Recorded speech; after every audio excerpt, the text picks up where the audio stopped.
Welcome to Bisnomics, your weekend's most profitable 60 minutes. I'm Tharindu Amarasekara.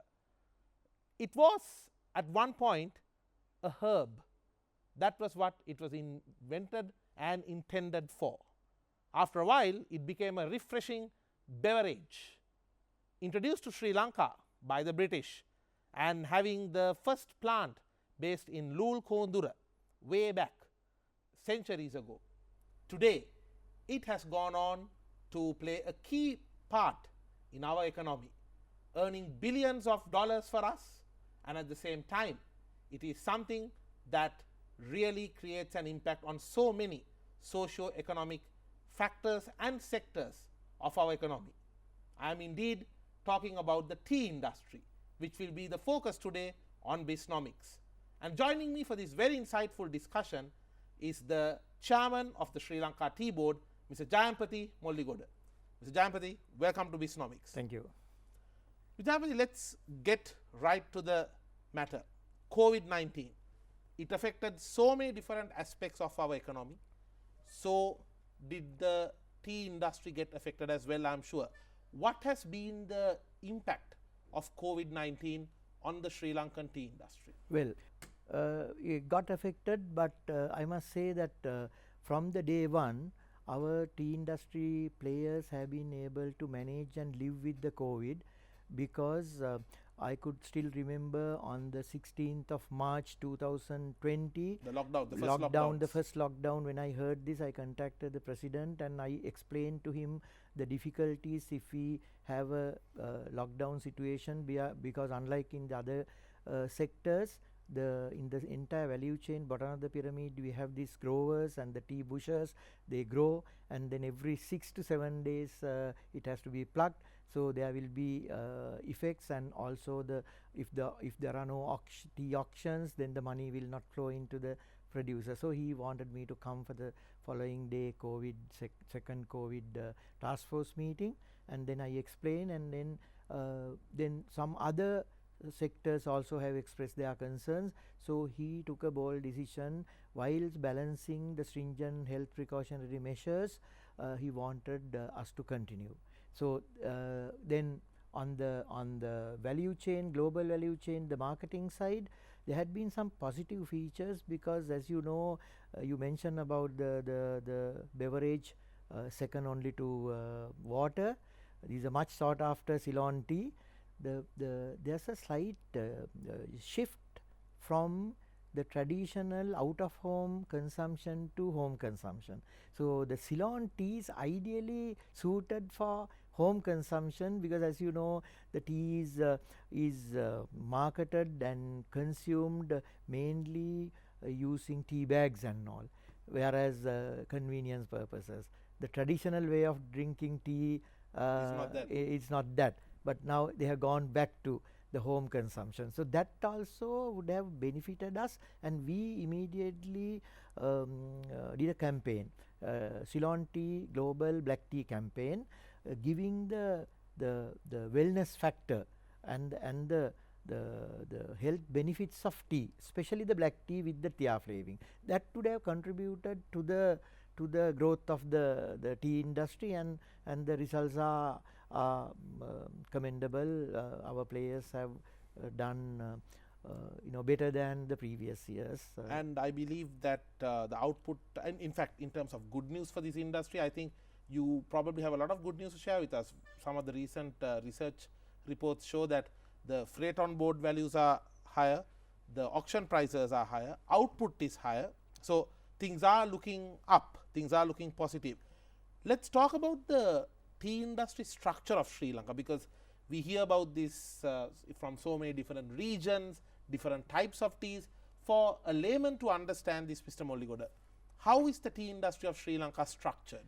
The Sri Lankan tea industry is structured in a manner that is properly and efficiently manage the global supply chain, global value chain. The bottom of the pyramid, you have this the grower, and then the growers are segregated into two segments, namely the smallholders and the medium and large scale, what is known as regional plantation company managed tea estates. that is the bottom of the pyramid in the supply chain. They are the most important, the growers. Then the growers pick the teas and supply to the factories. So there are about 650 tea factories in operation at present, and they are the people who take the green leaf from these growers. Consist of about covering about 210,000 hectares of tea. Every hectare has 2.54 acres, and the factories are producing the Ceylon tea, mainly the black tea. Of course, out of our 300 million annual production, the about 24 million kilos are in CTC type black tea, and all the others are cut and curl, where it's Kenyan and Indians are good at that, but we are good at this orthodox tea. So Sri Lankan tea is essentially a orthodox tea. The structure is such that the teas are put to the auction. There are 50 weekly auctions, and there are about 10 to 12,000 invoices or lots per week, and that is being sold. And who are the buyers? The traditional and the other emerging exporters are coming to the auction and buy. One more thing about the COVID, with the introduction of the e-auction system, traditionally we have been doing this outcry, the auction system physically.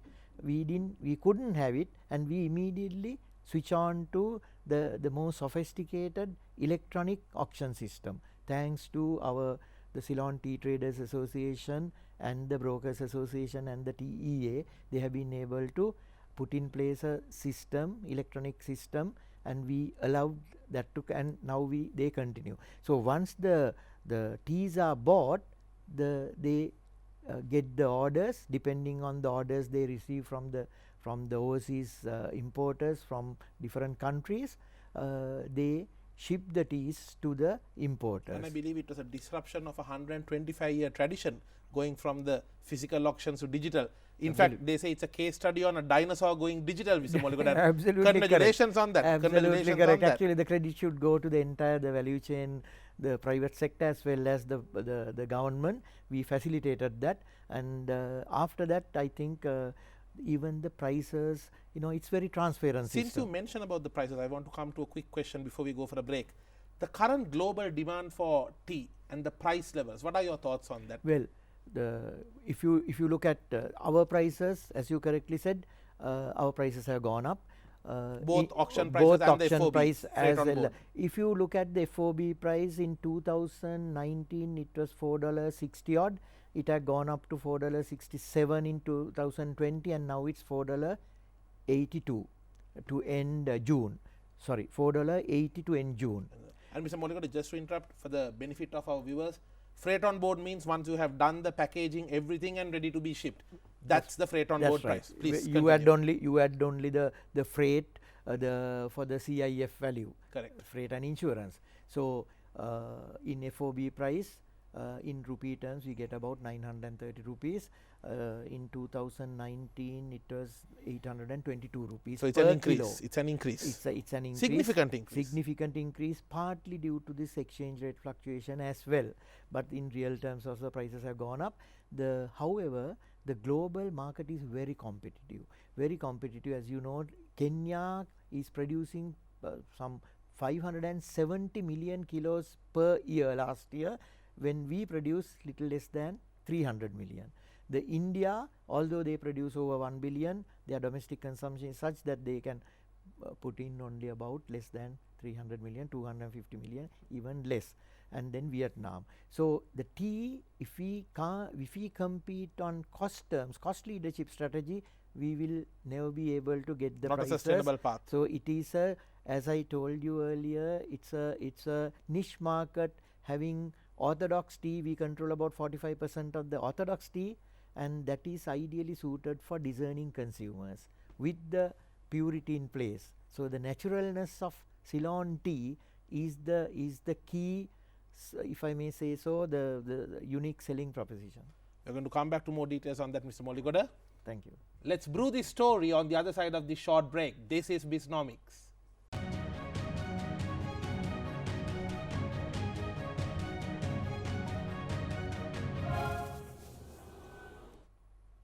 the story, the journey, and the future of Sri Lankan tea. This is what we are brewing today in Bisnomics together with the chairman of Sri Lanka Tea Board, Mr. Jayampathy Molligoda. Mr. Molligoda, now something that has been highlighted at different times has been the state-owned estates, because if you look at the history, I believe once the British left, some of the estates were handed over to the government, some of them were private sector, and we see, even when you look at it to a certain extent, we see sometimes a huge gap between the tea estates owned by the government sector and the private sector. I mean, this is no secret. These are openly visible things for anyone. The state-owned tea estates, is it still profitable to operate or not, and what challenges do they face? Well, if you look at the structure, there had been the changes from time to time about the Sri Lankan tea industry. As you know, somewhere in 1975, the estates have been rupee and sterling company estates have been nationalized, and since then they had been managing the Sri Lankan tea estates under the two state-owned enterprises, namely Sri Lanka State Plantation Corporation and the JEDB, Janata Estates Development Board, until the second restructuring that led to privatization of these JDB SPC estates, leaving about 50 odd tea plantations in the hands of JDB and SPC. So when you mention about state-owned plantations, those are the estates, and you mention about Lul Kandura, that's the first tea plantation where James Taylor went there and planted. Quite historic, and that belongs to Sri Lanka State. That belongs to JEDB, Janata Estates Development Board. Right. So when the privatization took place, the government and the implementers, they have been able to carve off these estates into 22 regional plantation companies, what is known as RPCs, then leaving about 55 tea estates. Essentially those were little non-viable, because all the good estates and the medium profitable estates were handed over, leaving the so-called non-viable estates in the hands of the government, because at that time, in order to manage the social upheavals, because it's the first time the major sector, because now it's about 2 million people are living in this entire value chain. So those estates are still struggling in terms of productivity improvements, in terms of quality, and also in the financial viability. Is it the bureaucracy? Is it the lack of market focus? What's the exact problem, Ms. Molligoda? It can't be lack of market forces, because all the estates, for that matter, even the regional plantation managed estates or the other factories coming under Sri Lanka Factory Owners Association, the teas are generally essentially sold through the auction. Correct. So the market forces are handled by the exporters in consultation with their counterparts other way. So it is true that some of the regional plantation companies have been able to undertake direct marketing, in the sense that they also have they have been able to get some export orders. Smart move. Smart move, because then they can manage the entire value chain. But having said that, the supply chain is such that they don't straight away buy their own tea. Because of the transparent systems that we have, they allow their own estate tea to be sold at the auction, and their marketing arm comes and buys from the auction. So that operation is continuing. So there can't be any lack of marketing efforts for this, any drop in the profitability levels of the state-owned management. So it is the bureaucracy, and it is some of the. Well, it is not only the bureaucracy. Whether it's state-owned plantations or regional managed plantations, we get from the auction the price they deserve. So depending on the quality of the tea, and whether these teas are much sought after by the discerning consumers, and then based on that the importers give the orders to the exporters, then exporters come to the auction through their agents and buy tea, then they pay a premium. So it varies because of the quality parameters and the type of tea that they want to take from the produce. Understood. Let's talk about the brand Ceylon tea or pure Ceylon tea. At one time we could see it very proudly on the jerseys of our cricketers. Now, how strong is this brand pure Ceylon tea globally, and out of our main consumer markets, for example, I believe we have Iran, we have Turkey. Out of Turkey, I believe is our biggest buyer as at now. Out amongst these markets, what is the threat you see to this brand name pure Ceylon tea? Well, the pure Ceylon tea is a brand. Unfortunately, over a period of time, the beverage market has moved into a situation where, for convenience purposes, they would prefer the tea to be consumed using tea bags and all. And also there are other trends like flavored tea and all. Correct. Now that would have affected our Ceylon tea pricing structure, because Ceylon tea is essentially ideally suited to place in the niche market because of the character, aroma and the differentiated quality that we inherited Ceylon tea. So as long as we maintain the quality standards, Ceylon tea can meet the demand and we can regain the lost markets. Because you mentioned about Turkey. Turkey is the highest the importing country, getting about 35 million kilos per annum out of our 270 million kilo exported. And then you have the Iran and the Iraq and the Russia, but the emerging markets are like China. About 7 years back it was only 2-3 million, now it's about 15 million kilos, something like that. They are buying from us. They are buying from us. And also the more sophisticated markets in Scandinavian countries and Japan. And I believe and after others. Asia, I believe right now Asia is the biggest consuming market for tea, and the next one coming up is Latin America. Latin America and US, but US, as you know, traditionally Coffee. 80% is in addition to coffee, even the tea, it's a iced tea market. Iced tea market. So iced tea market, and they get the iced tea market, the ingredient from Argentina. So we'll never be able to compete on cost terms. Now there's this new trend towards bubble tea, etc. That's right. There's so many different interesting That's facets. right. That's right. Mr. Molligoda, now coming back to that my earlier question regarding the damage that can happen to the brand name pure Ceylon tea, because let's admit we live in a very market oriented world. There are so many different parties trying to copy our brand name. I'm sure you have come across parties who are caught copying the brand name and trying to sell, although it has nothing to do with Ceylon tea.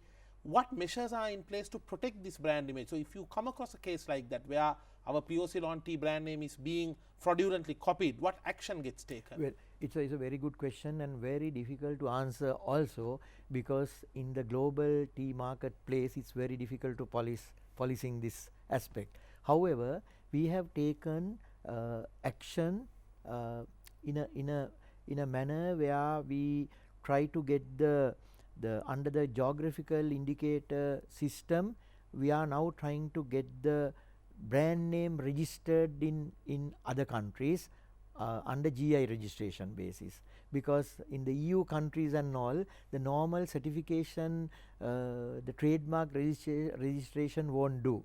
So how do we get the GI registration is to differentiate our Ceylon tea from the other origin teas. So Sri Lankan the tea production, 90% of the teas are having that high quality differentiated product quality.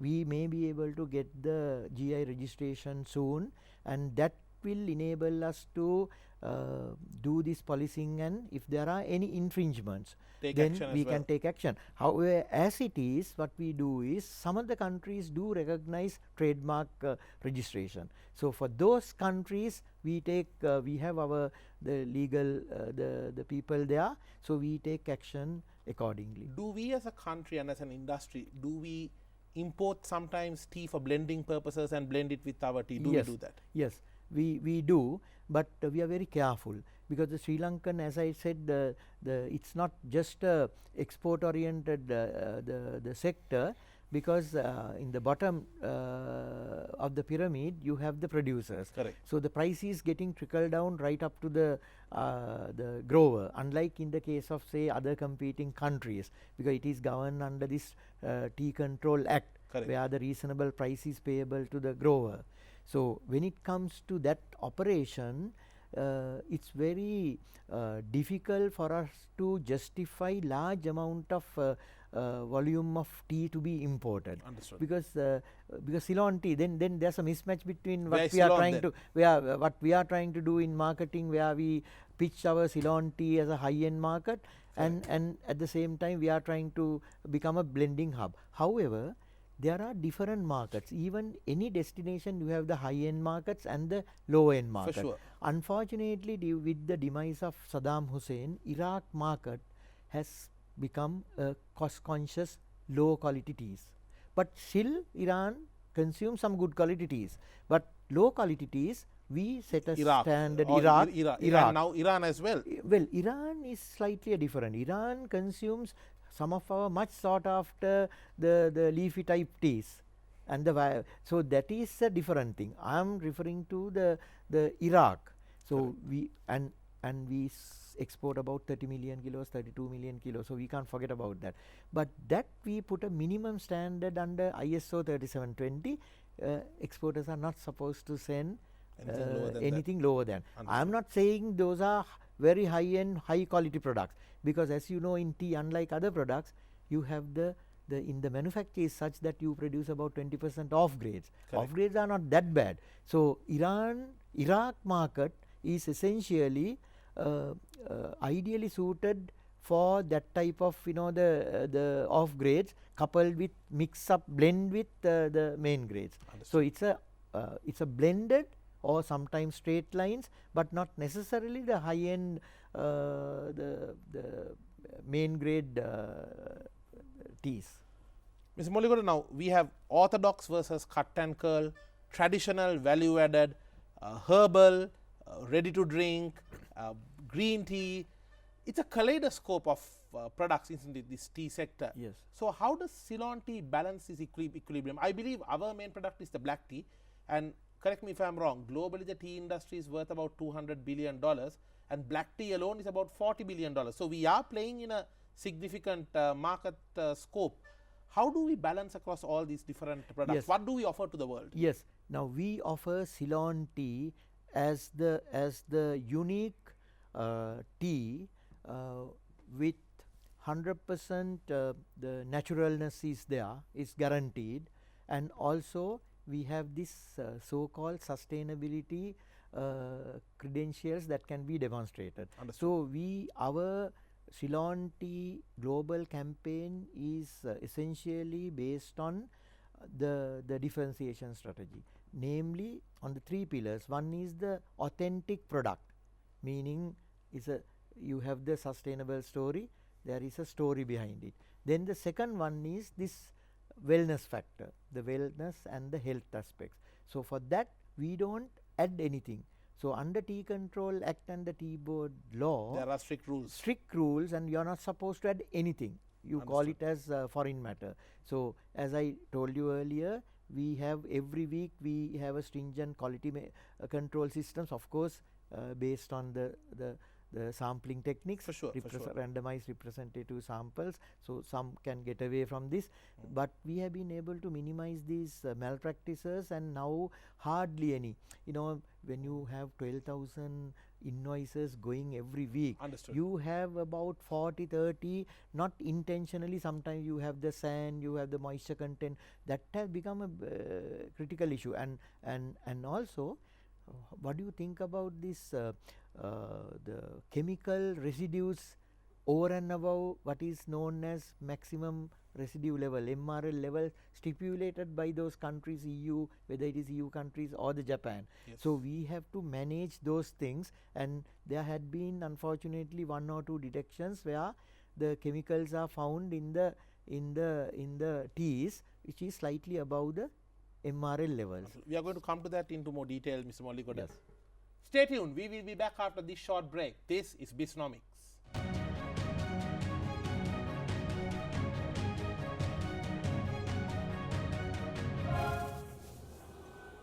Welcome back to Bisnomics. We are in conversation with Mr. Jayampathy Molligoda, Chairman of the Sri Lanka Tea Board.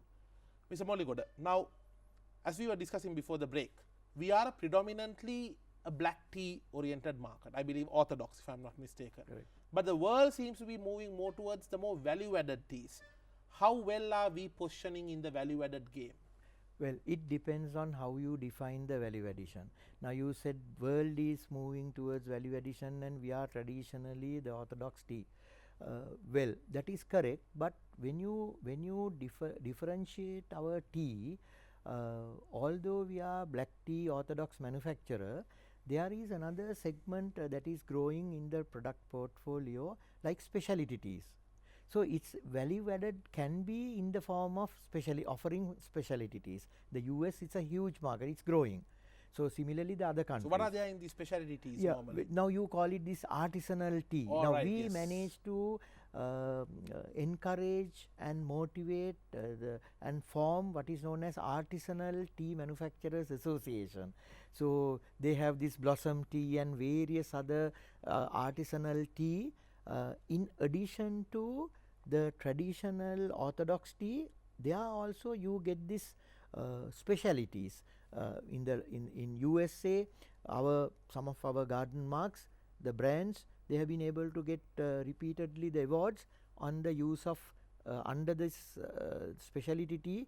You have these FBOPs, that type of different grades. Correct. And much sought after. So that way also we differentiate our product as opposed to other. It's not just a bulk or a mass market, it's a specialty tea segment. Of course you get this other flavored tea, the tea flavored tea with some fine cut of ginger. So we are a ginger, we can produce ginger and also ginger with organic, organic ginger or the rainforest certified ginger and rainforest certified tea. So we are talking perfect about match. Perfect match. It's a organically certified ginger plus tea with Rainforest Alliance the brand mark. So we are diversifying and going beyond just the normal black tea, which is already indeed happening. Good news. Now let's talk about government policy. Any industry or in any country, an industry of this scale and this economic significance clearly needs a proper government policy. My question is not whether we have a policy or not, Mr. Molligoda. Do we have a politically independent policy?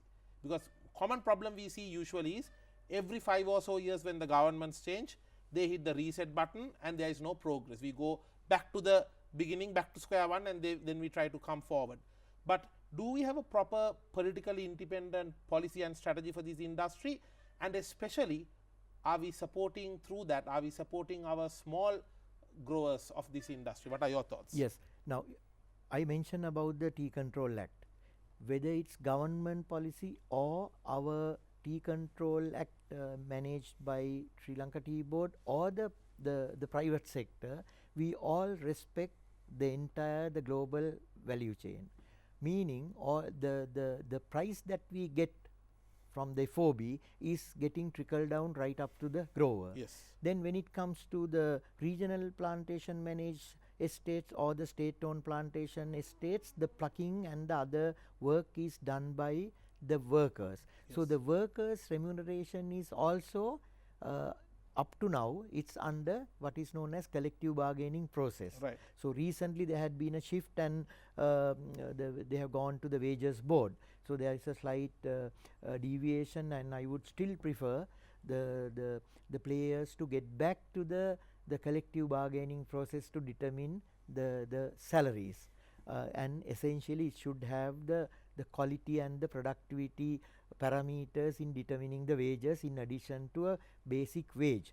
So that's in terms of how the industry operates. How the industry operates. My question, Mr. Molligoda, is does the government have a proper vision for this industry? In addition to the wage setting and this the smallholders, since you mentioned about the smallholders area, I responded to that.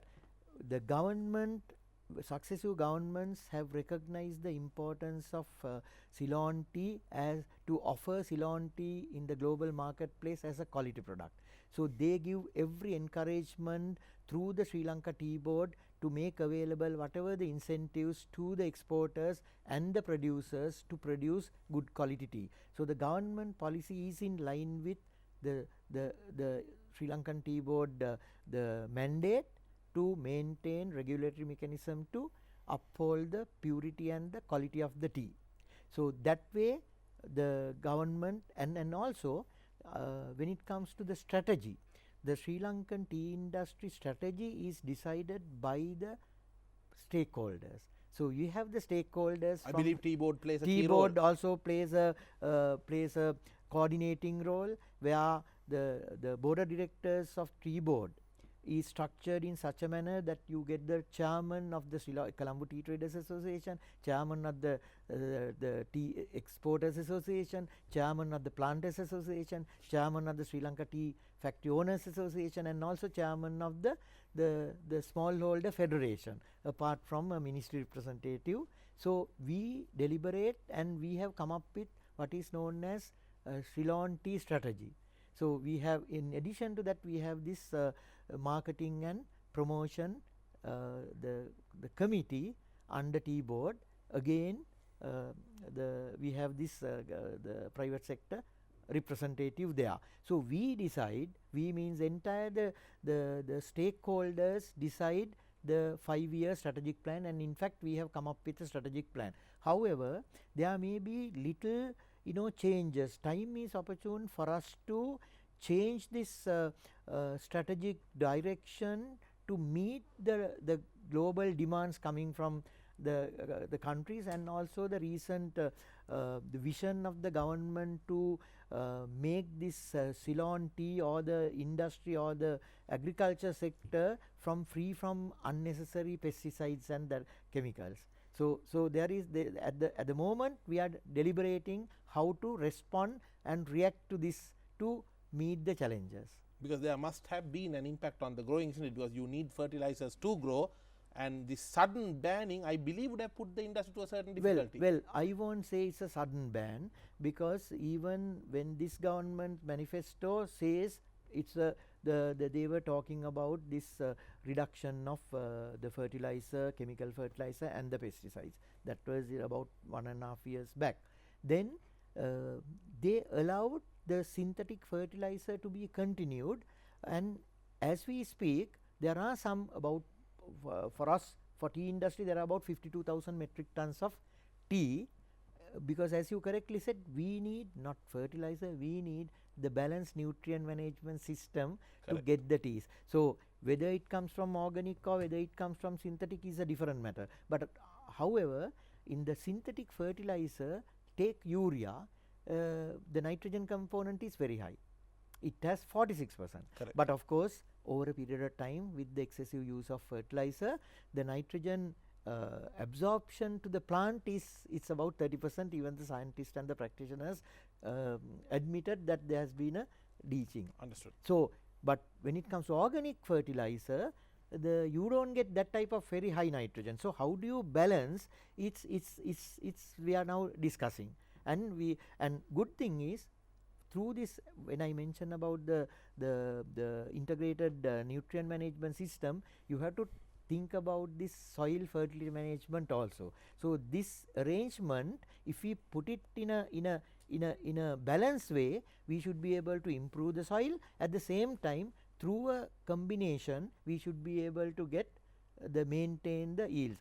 Otherwise, if you take only organic, initially the yields, the so-called productivity, yes, may come down. And I believe we already have a productivity problem compared to markets like Kenya. Already we have a productivity problem. So this change, one can argue that will even further aggravate the situation. But with or without this change, there had been a gradual decline in productivity, because our topsoil is gone, water retention capacity is gone. So therefore, there has to be a shift. There has to be a new economic, agriculture and business model for the Sri Lankan tea industry to be on par with our the marketing strategy where we pitch our Ceylon tea as the most sought after the quality tea. Understood. Mr. Molligoda, on a final note, let's talk about a very important element of this industry, labor.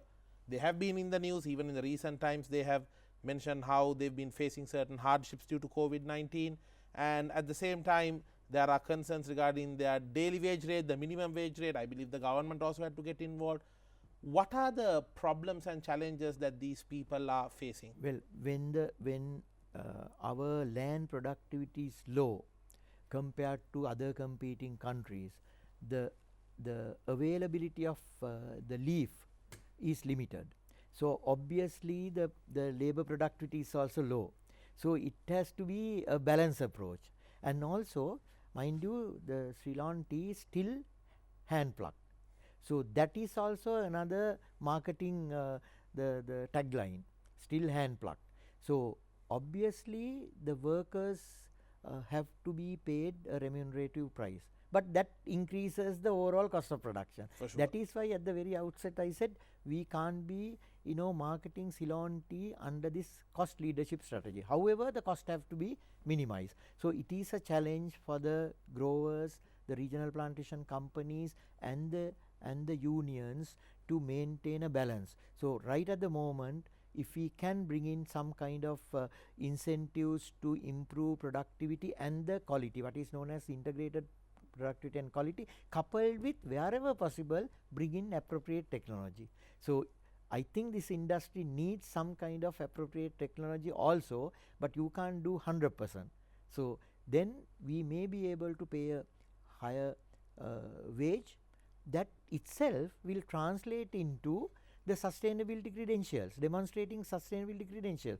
The discerning consumers, mainly the millennials, are looking for that type of value chain operations, and they would like to see whether we treat the farmers giving the due share, getting these prices trickle down right up to the farmer. So that way we can cushion off as long as we get a premium prices. If you don't get premium prices due to whatever the mismanagement at the supply chain with quality issues, even however much we produce, however much we pay lower wages, that will not translate into rupees and cents. Having said that, this is also one of the most important area, how to improve the integrated quality and productivity, both in terms of field productivity as well as factory productivity and the worker productivity. So low labor productivity, low output, and as a result you also have lower prices coming in, and which results in lower wages.